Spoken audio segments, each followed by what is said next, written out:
Welcome to the Woodland Heights Baptist Church Sunday Talks podcast. Sunday Talks is a weekly roundtable discussion about theological and cultural topics. For more information and show notes, visit whbcconway.org/Sunday Talks. Here's your host, Pastor Larry White. Welcome to Sunday Talks. We are in a series we're calling Baptist Statesman, or Statesman of the Arkansas Baptist State Convention, and we're blessed to have Dr. Jimmie Sheffield as our guest for this episode. One thing I've been doing through this, Brother Jimmie, is to look back on my lifetime of serving the Lord, and most of that's been in Arkansas, and see the men who really have made a lasting impression on the convention. And some of the things we do now, you look back and say, well, why do we do it that way? Well, Jimmie Sheffield started that. Jimmie Sheffield had influence on that. Don Moore that we just talked with. But our doctrinal integrity we have today, our unity, the mission focus we have, those things didn't just happen overnight. Mm-hmm. And those had to be, groundwork was laid, and you've been a part of that. I've defined Baptist statesman this way: a person who exhibits great wisdom and ability in directing the affairs of the convention and in dealing with important issues pertaining to the churches. And you've certainly been a part of that. I looked this up. I may be wrong, but I think you're about 65 years of ministry. Close to that. Okay. Mm-hmm. I look back and I think I've got articles from the Arkansas Baptist News Magazine. Yeah. There's Don Moore. But when you celebrated 60 a few years ago. Yeah, it's probably a little more than that now, because that's been several years ago. But anyhow, But served at Park Hill quite a few years. About 9 years. Okay, as administrator there. And that was, we talked a little bit earlier about how that really led into the role you had here to begin with, as being the associate executive director with Dr. Moore, and then you've been assistant to the executive. You've retired about 3 times, haven't you? Well, actually, I've only retired once. Okay. But I'm still. It's funny. I retired in 2003, December the 31st, and on January the 2nd, 2004, I started back to work on a part-time basis at that time, of course. And so now I have actually worked more part-time years than I have full-time. Then you did? Okay. Wow, that's interesting. Well, one of the articles was from 2013, and you were coming back to a role then, mm-hmm. And the convention's called on you a lot. Let's talk a little bit about just your various roles you've had at the convention, and the things, and maybe even explain a little bit what that role is. As the primary role has been associate exec. What was that? Yeah.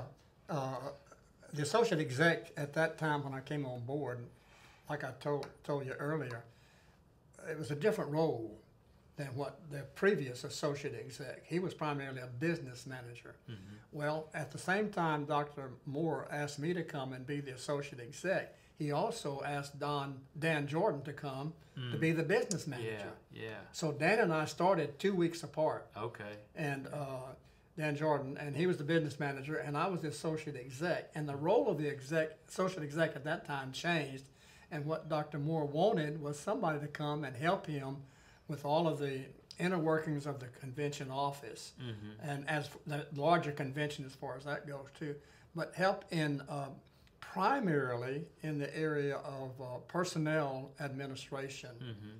And the focus there was on helping him, and this is what he really wanted, was a way to help evaluate staff. Mm-hmm.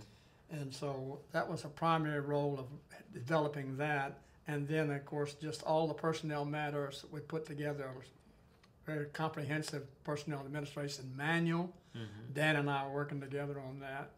Mm-hmm. And so then I also had, at that time, in that role, the work of cooperative program promotion was part of my role. Mm-hmm. And so James Walker and I, who at that time was a stewardship director, we got together, and man, for years we would go all across this state. He'd do stuff on stewardship, I'd do cooperative program. Mm-hmm. We made a lot of meetings, a lot of impressions, and a lot of people, saw a lot of people. Then I had the responsibility, of course, of helping in budget preparation along with Dan, but I helped a lot in that. And then program coordination with all the department directors at that time. We had directors, teams, and not team. We had departments and not teams. Mm-hmm. And we had about 11 or 12 departments. Yeah. And so we had the work of coordinating all that work, putting out a calendar of activities, and putting the budget together. So those are the major things. And then he added the matter of prayer. He asked me to lead up prayer. He just had you doing everything, didn't he? Well, whatever he wanted, whatever he asked, that's what I would do. And that was before what we have now. It's different now, but back in the early days when we had the prayer coordination, we were working with associations, and we'd asking every association to have a prayer coordinator. We'd bring them together once a year. We'd do some training, praying, and that kind of thing. So those, I guess you might say, along with staff training, we had a great emphasis on training the staff, helping them know how to do their job better, and giving them skill training and all this. I didn't do it all, but I coordinated a lot of that. So I guess you might say those are the major roles as the associate exec at that time. And then when I retired from full-time work and started working part-time, I worked then for the old leadership team, what was called the leadership and worship team. Right. And I was just a consultant with them and did that for quite a few years. And in that role, I picked up the job of helping and doing interim emphasis, traditional interims and intentional interims. Right. That ministry started in the mid-90s in our church, in our convention. And we had several guys that went to Oklahoma and were trained in how to do it. They came back here and they said, this is great, and began to use it.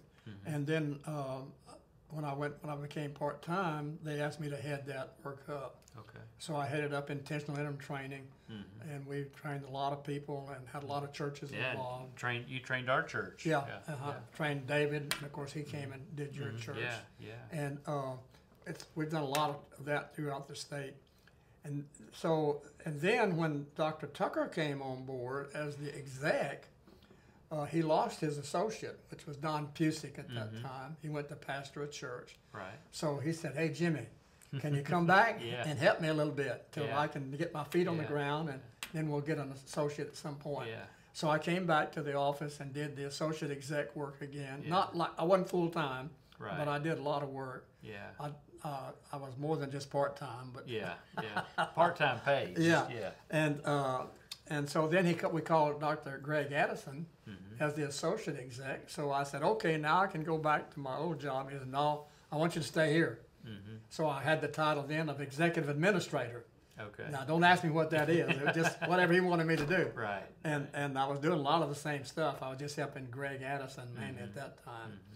And then, of course, during as the pandemic started, we were bringing Marcus into the picture, and we're training him to take over most of the stuff that I was doing. So now I serve just as a consultant to the executive team.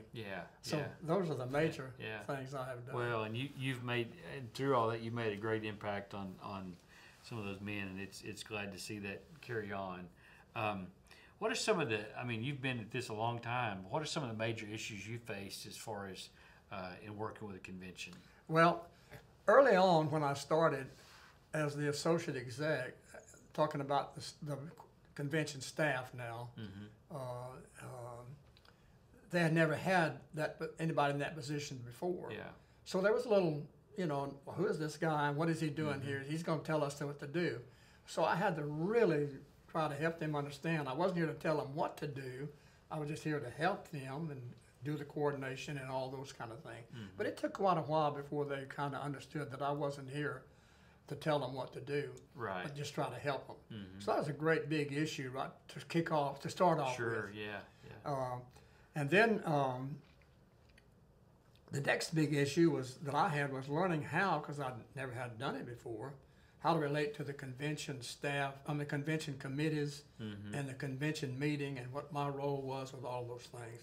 And that took quite a while to smooth that out to know what I was going to do, because they never had this position before, and didn't know what I was supposed to do. Nobody knew what I was supposed to do related to that. So we had to iron that out. So that took a while. Then developing the impact appraisal system, which is one of the major things that Brother Don asked me to come for, to help him develop a system to evaluate staff. That took a long time. We just didn't get together one meeting and said, this is what it took. It took a whole year or so Yeah. to put that together. And now I think the convention still largely Still uses, using it. Yeah. and just for folks that are on our personnel team, they are familiar with something very similar. I've looked at that, and probably a lot of other churches have drawn and gleaned from that. But we just had personnel meeting last night, and one of the ladies said, before you came, we didn't have any kind of evaluation system, and I didn't know how to do it until I learned from you from that. But I appreciate it. We worked hard on that, and it took another year or so to help our staff understand how to use it, how to make it effective. In fact, it was just an ongoing learning situation, how to use that system. All of us were learning, even though we'd help put it together. And I didn't do that by myself. We had an internal committee, really. I just kind of led that process. But that's been one of the greatest, in my opinion, one of the best things that the staff has ever had was that system. Not that I developed it, because like I said, it was a team effort. But like we're still using it today. And so a long time. It started in the mid-90s. And this is 2022. So and I have used something very similar to what I've gleaned from Ralph for probably, almost 20 years myself. So Then the other big issue, and this comes up also related to what some of the challenges as a convention, was putting together a process for nominating convention trustees, board members for convention entities and so forth.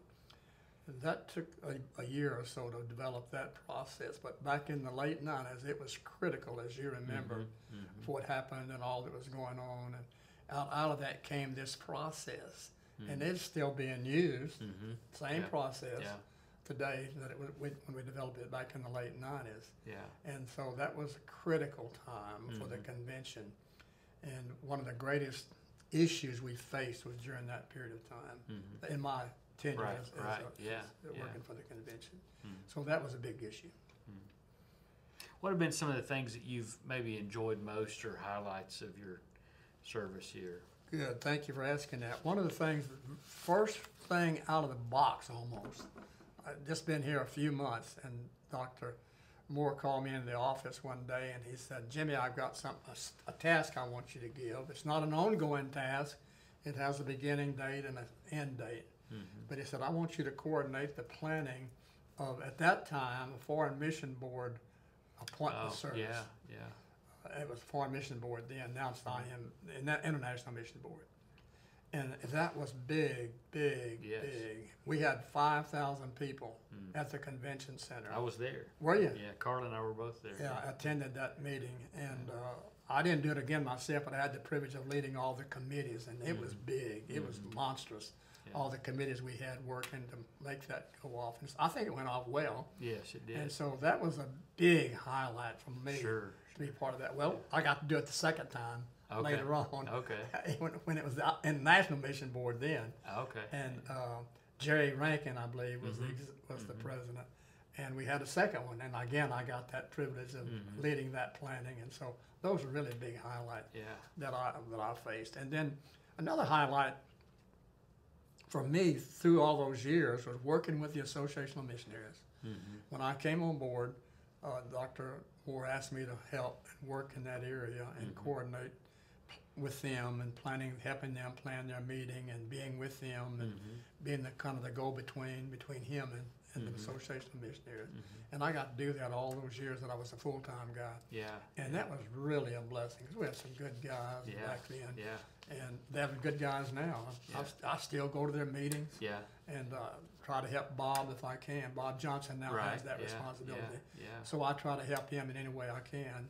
And they have a monthly video conference that I participate in. So I'm still doing that. So that's always been a highlight for me, is working with those guys. And then another highlight for me was I got to preach at the annual meeting one year. Now, it was a highlight for me to be able to preach, but the occasion was not a good occasion. It was during the time that Dr. Moore's first wife, was really sick with cancer. And he went home at lunch Tuesday of the convention and to check on her. And she asked him to stay with her. And so he called me about 1 o'clock. Said, You got to preach for me tonight. Oh, wow. So, That's when you always got to have one oh on yeah, deck, don't you? well, I had done a message, and it was on missions, Yeah. and it's fitting our theme for the convention that year. Yeah. I had done a message for an association along that same line, so I just took that same message, updated it a little bit Yeah.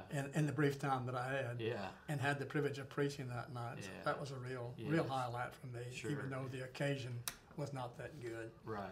And then I guess another highlight is that I've been able to work with 3 different execs. Mm-hmm. Yeah. I started with Dr. Moore, Yeah. and he worked until the mid-90s, I guess it was. Then Dr. Turner came on board and worked until, 2013, I think yeah. it was.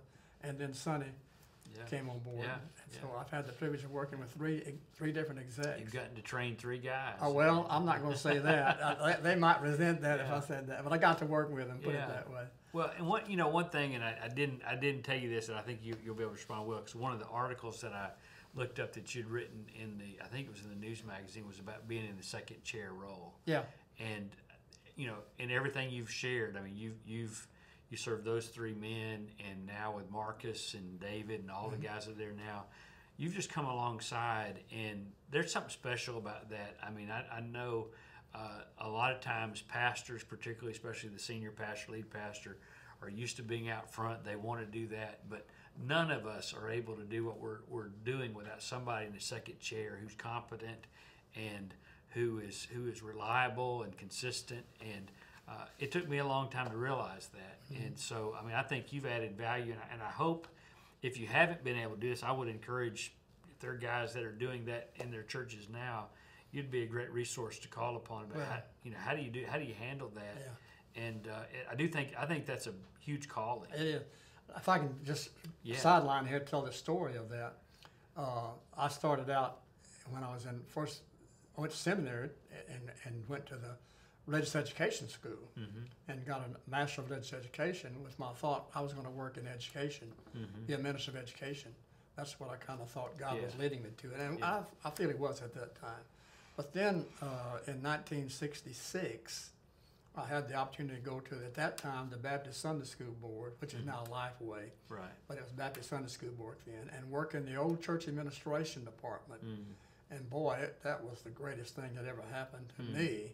I was supposed to be helping churches all across the Southern Baptist Convention, but I was the one that was really getting the help. Oh, yeah. And one of the things that came out of that was that I really felt God, after going through that experience, God wanted me to be that kind of guy to help pastors, whatever they needed to serve them, so that they could do the work of the pastor and study and visit and whatever they needed, not worry about a lot of the other stuff that they have to know about. And so at that time, I dedicated my life to do that when I left the board. And since that time, that's kind of the role that I've tried to play. And then even here at the convention, of course, that was my role, to be in the second chair, so to speak. Right. And I tried to say in that article, and you may not be called the second chair, but if you're not the pastor, you are in essence a second chair. Right. And so I hope it was helpful to some young guys that might be in that kind of role. Yeah. I went most of my pastoral ministry without that administrator, and 2 years ago we were able to do that. And one of our senior saints said, one of the wisest things you ever did was to call an administrator so you could be our pastor again. And it really makes an impact. The other great blessing that I've had personally that you've asked about is I was trained while I was still full-time associate exec to be an intentional interim. And then as I told you, I took over, after I started part-time, I took over that to help coordinate that work and train guys. I went and received the training so I could train Arkansas guys. Right. And so I got that training. And boy, that's been one of the great blessings. And I served 7 churches as an intentional interim after I retired, and I was working part-time here, but helping churches. Mayflower's one of those. Yeah, Mayflower. Those folks, they've nearly built a statue to you. They love you. I don't know about that, but that was a good church. In fact, we just had a lady over my house, to our house the other day from that church, and it's a blessing to hear her. But I was able to help, I hope, 7 churches that way. Yeah. And that's just a great blessing. And I don't know if it grew out of that training you had from that, or you wrote it before since then. But one of the highlights for me from your work has been your pastor search committee training material. I think every pastor in the state ought to read the manual, because if you're ever going to be involved in hiring anybody, be your secretary. Yeah. It's a great process. In fact, when I was at the association, I would always come up here and I'd get as many copies of that as they'd give me. I'd take them back and I would give that to the deacon or whoever was at the church when the pastor resigned, and I would say, "This is the pastor search committee Bible." And I think it's a science. Yeah. If you'll follow this and you'll pray and seek the Lord through this, I think you'll be pleased with the process and with the outcome of that. Yeah. And I'm sure you've seen this too. So many churches don't want to do that. And I've said, God may bring about His will and purpose without using this, but I just think the process will be much more smoother. And so many, we've used that every time we've had a staff member we've tried to call, and I can tell when I've, as a pastor, talked to a church that's used the manual. I know, okay, they're making these reference calls, or they're asking these particular questions, and it's just spelled out for you. And I just wanted, one thing I want to just say thank you for putting it together, and thank you to our convention leadership who've continued to utilize that. Yeah, this was actually developed the first time right after I retired. When I started working part-time, one of the things that they asked me to do was to kind of work in this interim ministry time, which included intentional interim, Right. but it also included traditional interims. And we started training those guys. And all of a sudden it became, well, we don't have anything to help them. Churches that are going through this process.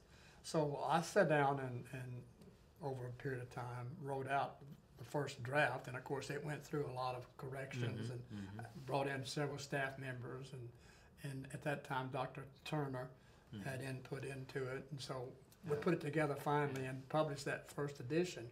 Well, it's been revised twice since then, and so we're in the third edition of that. And this last time, the revisions really have helped. I need to get that latest edition. You really do, because I think it's the best thing of the three. It's the best thing we have. And because we've learned through all the process, things that needed to be done that we didn't have in the process before. Right. Not that the major process has changed, but some of the tools and so forth. Yeah. So yeah, it's really a good, Yeah. it has been a very good tool across the convention. Association of Missionaries have, bought into it, and they distribute it everywhere they can. Right. So it's been very helpful, and I'm just blessed that I've been a small part of that. Yeah. Well, and I think that's helped create unity, and it's helped churches see God's hand at work, because there are some practices there that just make sense, but but also there's such an engagement in prayer and praying through this, and you want a church to come through that experience and come out the other side thinking, well, hey, we didn't. Sometimes there's so many side issues that come up, and there's disagreements and arguments, but they follow the plan. Again, I think the process is so smooth that you avoid a lot of that. Yeah, and that's what we tell churches when we train them. If you follow the process, you're more than likely going to have a good experience, and you'll find the right guy. Now, we don't discount the fact that God can put somebody right in your hand just like that. Yeah. But I said that's not very often that it happens. Yeah. So if you don't follow this process, you're going to find yourself going every which way, and pretty soon you're going to have a lot of confusion in the committee, which flows over into the church. Right. So it's been very helpful. Yeah, it's a great tool. I'll never forget, I was training a church in Faulkner Association, and we're going through the process. Second meeting, somebody recommends a guy to be their pastor, and I said, we're not ready for that yet. And they went ahead with it, called the guy. It didn't work out well. I wanted to go back and say, I told you so. I didn't do it. I know what you said. I know that feeling. Yeah, but it didn't work out that way. One other thing I wanted to mention, Brother Jimmie, and maybe you might even want to speak to this, we gathered before this, and you related when this happened, but I was at a retreat or a conference where you were speaking, and you were talking about time management. And you said something that, I guess if you just read the Bible, read the Gospels, you'd see this, but it never caught my eye, the fact that Jesus was never in a hurry. And that, that's been, maybe 20 years ago, close to that, that just how true that is, and that my busyness, a lot of times I've become convicted, is my choice. I need to slow down, pull back. But I'm still challenged with that. I still struggle with that. Yeah. But I realize every time I'm in a hurry, I'm not like Jesus. So anything you would say to that? Or? Well, I discovered it. I may have heard it from somebody. I don't remember where I first heard it or picked up on it, but I began to think about that and looked at the scriptures. And like you, I couldn't find any place where he was running somewhere to do something. Yeah. Or he was just had so many things to do he couldn't take care of business. Yeah. He always took time to get away. Yeah. And to find out what God's will was, and to not to slow down. Yeah. And so, boy, that impacted me a lot. Yeah. Now, I'm like you. I had trouble implementing that a lot when I was doing church work and when I was on staff here, because there were so many things to take care of. But boy, if I did that kind of stuff, I was much better. Well, I'll just tell you this. I put it into practice today. Someone came to me with an urgent matter for them. Yeah. And I was busy doing something else, and I said, if I can make it, I'll be there, but I'm going to take care of this. And I'm grateful I did what I needed to do. And it's refreshing to be, it helps you to say no sometimes, and then say yes when it is needed. So, but I so appreciate you, Brother Jimmie. You have been faithful, I think, to a lot of men. We never retire from serving the Lord. That's what And I've seen guys who do that, and physically and emotionally and other ways, it really hurts them. But you've been an example for us about staying true to what our calling is and a helper to the next generation. Your thumbprint's going to be on Arkansas Baptist for a long time. I appreciate you saying that.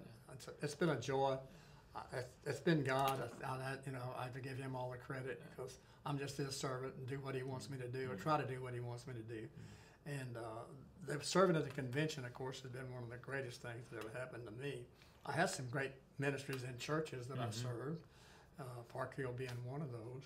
But boy, there's nothing been like 35 years in one place working. Not all the same job, but always working here to help Arkansas Baptist, whatever that took. Yeah. And that's been the focus, of course. Yeah. And let me say this about Arkansas Baptist. One of the great things that we've had through the years has been a lot of unity. Now, we had one great eruption back in the late 90s, which you know well of. But that was taken care of, and we came out of that in good shape and better than ever before. Yeah. But the unity of we've always focused on that. And all the execs, we keep focusing on that and making sure that we do the things that God would bless, and try to bring unity in our convention. Yeah, and it is there, and it's real, and all you have to do is cross the state line in any direction just about, and you find that it's not necessarily where else.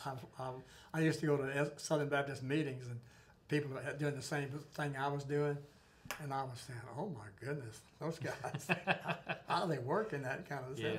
Yeah. Wow. So I was always grateful for Arkansas Baptist. Yes, sir. You've been a big part of that. And I appreciate your time to come on and do this with us. My privilege. And thank you for asking. I'm looking forward to this series. We're going to have a lot of great men, but I'm glad that you got to be a part of this early on in this series, and looking forward to doing this. Thank you. My privilege. Well, thank you, brother. Right. We appreciate y'all watching and listening to Sunday Talks, and would encourage, if you're blessed by this, or you're have questions, reach out to me. But if you are blessed, share it with somebody else, and we'll look forward to seeing you next time.